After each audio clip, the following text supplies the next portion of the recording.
জামাতে ইসলামী এই পর্যন্ত কতবার, কত লক্ষবার, কত বারবার বলেছে যে তারা শরিয়া আইন চায়। আজকে আপনারা লক্ষ্য করেছেন কিনা যে একটি খ্রিস্টানদের একটি দলের সাথে তারা দেখা করে তারা স্পষ্ট তাদের কাছে প্রতিশ্রুতি দিয়েছে যে তারা যদি ক্ষমতাসীন হয় তাহলে তারা শরিয়া আইন বাস্তবায়ন করবে না, প্রচলিত আইনে দেশ চালাবে বলেছে। হ্যাঁ, জি। এখন শরিয়া আইন, আপনাদের অবস্থানটা কি হবে? আপনাদের অবস্থানটা কি হবে? শরিয়া আইন যেগুলি বাস্তবায়িত আছে আমাদের দেশে, তাহলে কি সেগুলি তারা কি করে নেবে? এই প্রশ্নগুলির উত্তর তাদেরকে দিতে হবে। দেখুন, তারা যদি আগের থেকে বলতেন যে তারা শরিয়া আইনে বিশ্বাস করেন না, যেমন বলেছিলেন, মানে বিএনপির পক্ষ থেকে বলা হয়েছিল, এমন কথা যদি তারা বলেন তাহলে আমাদের কোনো আপত্তি ছিল না। কিন্তু তারা আগে তো তা বলেনি। আজকে নতুন ভাবে এই কথা শোনার পর মানুষ কি প্রতারিত হচ্ছে না? আমাদের একটা আলোচনা চলছিল যে অন্যান্য দল আসতে যাচ্ছে, কিন্তু দেখা গেল তারা, এবং সেই তিন দলের, আমাদের কাছে তিন দলের নেতৃবৃন্দ আমাদেরকে জানিয়েছেন যে জামাত তাদেরকে এককভাবে এই সিদ্ধান্ত গ্রহণ করেছে এবং তাদেরকে সিট বন্টন করে দিয়ে দিয়েছে। এইটা তো মানে আমি শব্দটা উল্লেখ করতে চাই না, আমরা যে ব্যবস্থার বিলোপ চেয়েছিলাম, এখন ক্ষমতায় যাওয়ার আগেই যদি সেই জাতীয় আচরণ একটি দলের পক্ষ থেকে দেখা যায়, এটা অত্যন্ত দুঃখজনক। আমরা চাই এই অবস্থার তাদের উপলব্ধিতে আসুক।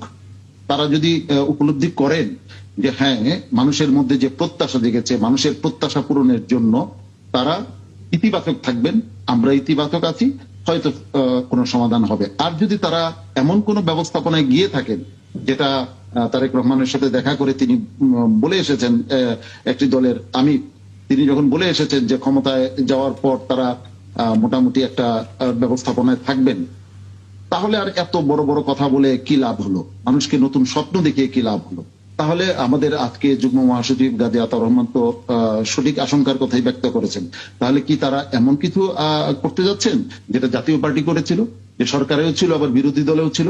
এমন যদি কোনো ব্যবস্থাপনা হয়ে থাকে এবং নির্বাচনে অংশগ্রহণটা যদি মানুষকে এটা যদি আইওয়াসের মতো হয়, তাহলে তো এটা দুঃখজনক। এবং গাজী আতাউর রহমান সাহেবের যে কথাটি, গাজী আতাউর রহমান সাহেবের একটা ওয়ার্ডিং খুবই ইম্পর্টেন্ট, মানে যেটা এই সম্পর্কের টানাপোড়েনকে তিনি কি বলছেন ওয়ার্ডটি? উনি বলেছিলেন, ওনাকে প্রশ্ন করা হয়েছিল যে জামাতের সঙ্গে যেহেতু টানাপোড়েন চলছে, নতুন জোট আপনারা করবেন কিনা। উনি একটা ইঙ্গিত দিয়েছেন। উনি বলেছেন যে 20 জানুয়ারি মনোনয়নপত্র প্রত্যাহারের শেষ দিন, নির্বাচন হলো 12 তারিখ, তাই না? তাহলে মাঝখানে এই সময়টাতে যে কোনো কিছু হতে পারে।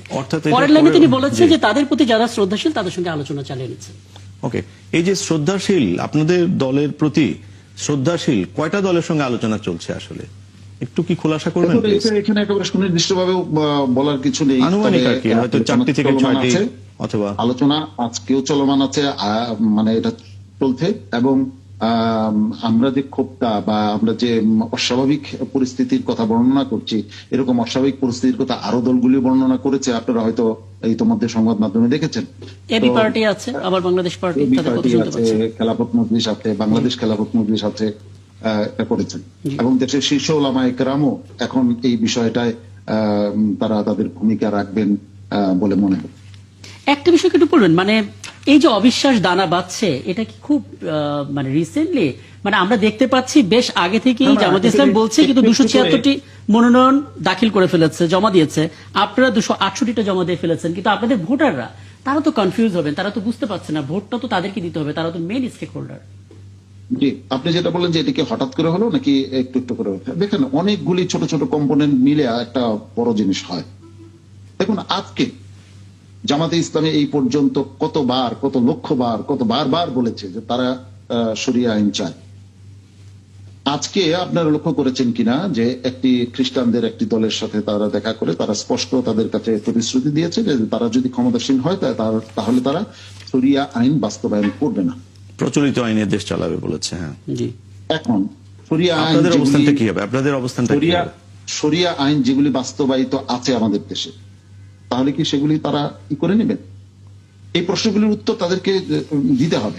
দেখুন, তারা যদি আগের থেকে বলতেন যে তারা শরিয়া আইনে বিশ্বাস করেন না, যেমন বলেছিলেন, মানে বিএনপির পক্ষ থেকে বলা হয়েছিল, এমন কথা যদি তারা বলেন তাহলে আমাদের কোনো আপত্তি ছিল না। কিন্তু তারা আগে তো তা বলেনি। আজকে নতুন ভাবে এই কথা শোনার পর মানুষ কি প্রতারিত হচ্ছে না? মানুষ এগুলি সংশয় সৃষ্টি করে। দেখুন, ভারতের সাথে তারা গোপনে বৈঠক করলেন, রয়টার্স এটা প্রকাশ করলো। এটা যদি রয়টার্স প্রকাশ না করতো তাহলে এদেশের মানুষ কি এটা জানতে পারতো? এগুলি আমাদের মধ্যে সংশয়ের সৃষ্টি করে যে তারা আসলে আমাদের মাধ্যমে অন্য কিছু চাচ্ছেন কি।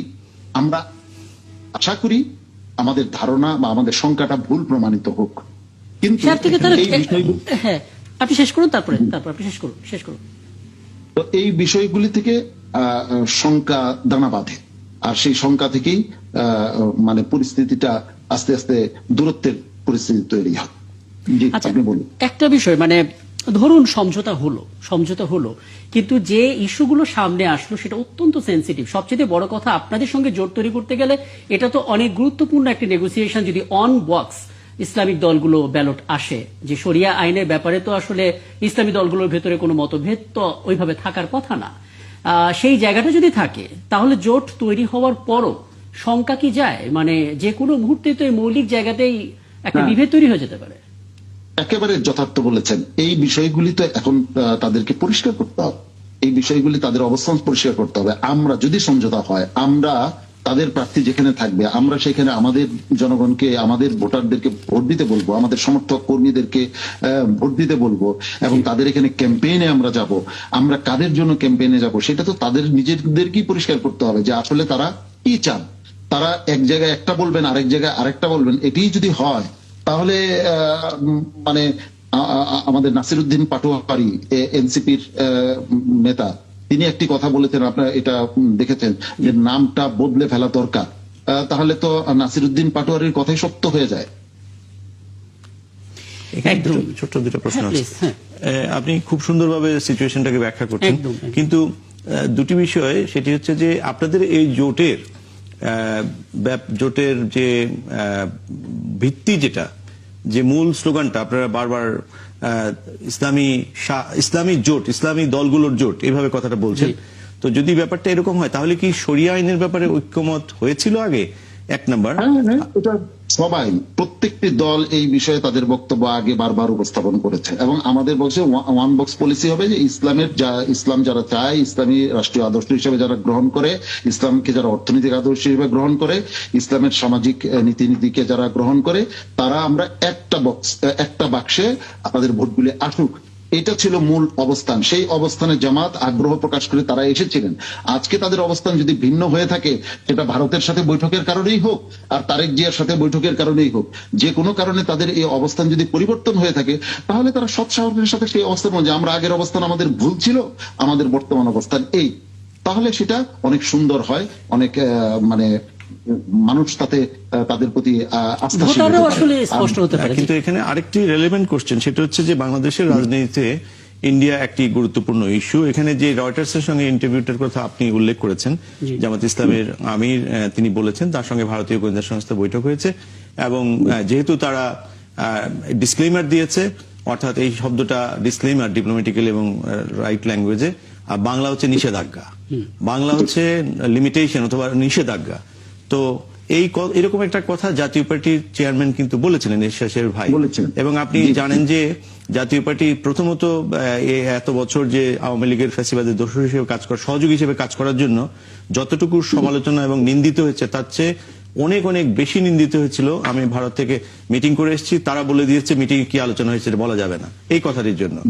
আপনি আজকে জামাত ইসলাম যে কথাটি বললেন, জামাতপন্থী বুদ্ধিজীবী এবং রাজনীতিকদেরকে, প্রায় অন্য দলগুলোকে ভারতের সঙ্গে সফট সম্পর্কের জন্য তীব্র সমালোচনা করতে দেখা যায়, কিন্তু এই ব্যাপারটি নিয়ে আপনি যেভাবে স্পষ্টভাবে কথা বলেছেন, আমি কিন্তু কোন রাজনৈতিক দলের স্পষ্ট জবাবদিহিতা কামনার কথা শুনিনি। এর কারণটা কি? মানে আপনারাও কি ইন্ডিয়ার ব্যাপারটিকে ওইভাবে সফটলি দেখেন, না ভয় পান, নাকি মনে করেন যে তিনি বলে ফেলেছেন, থাক বলে ফেলেছেন আর কি? না, একেবারেই না। আমরা এই বিষয়ে স্বচ্ছ এবং স্পষ্ট। আমরা ভারতের জনগণের সাথে আমাদের কোনো শত্রুতা নেই, ভারতের জনগণের সাথে বাংলাদেশের জনগণের সুসম্পর্ক হোক, এটা আমরা চাই। কিন্তু ভারতের দাদাগিরি আমরা সহ্য করব, এটা আমরা মেনে নিতে পারি না। এইটা কি আপনারা জোটের মধ্যে এই আলোচনাটি এসছে কিনা এবং ওনার কাছ থেকে ব্যাখ্যা চাওয়া হয়েছে কিনা?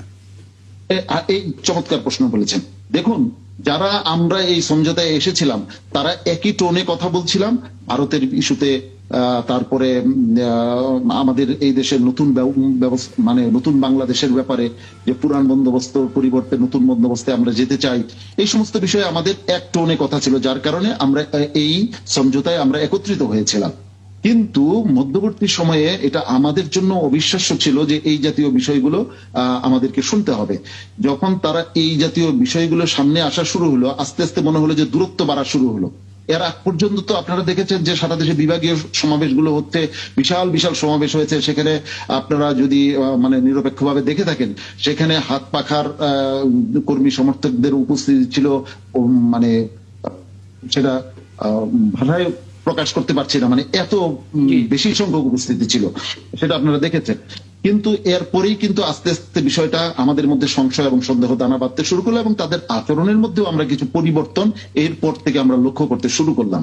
তো যার কারণে আমরা এখনো আশা করতে চাই ওনারা এই বিষয়গুলি স্বচ্ছ করবেন এবং ওনারা ইতিবাচক থাকবেন, এবং আমরা আশা করব ওনারা আগে যে বক্তব্য রেখেছিলেন সেই বক্তব্যের উপরে অটল এবং হ্যাঁ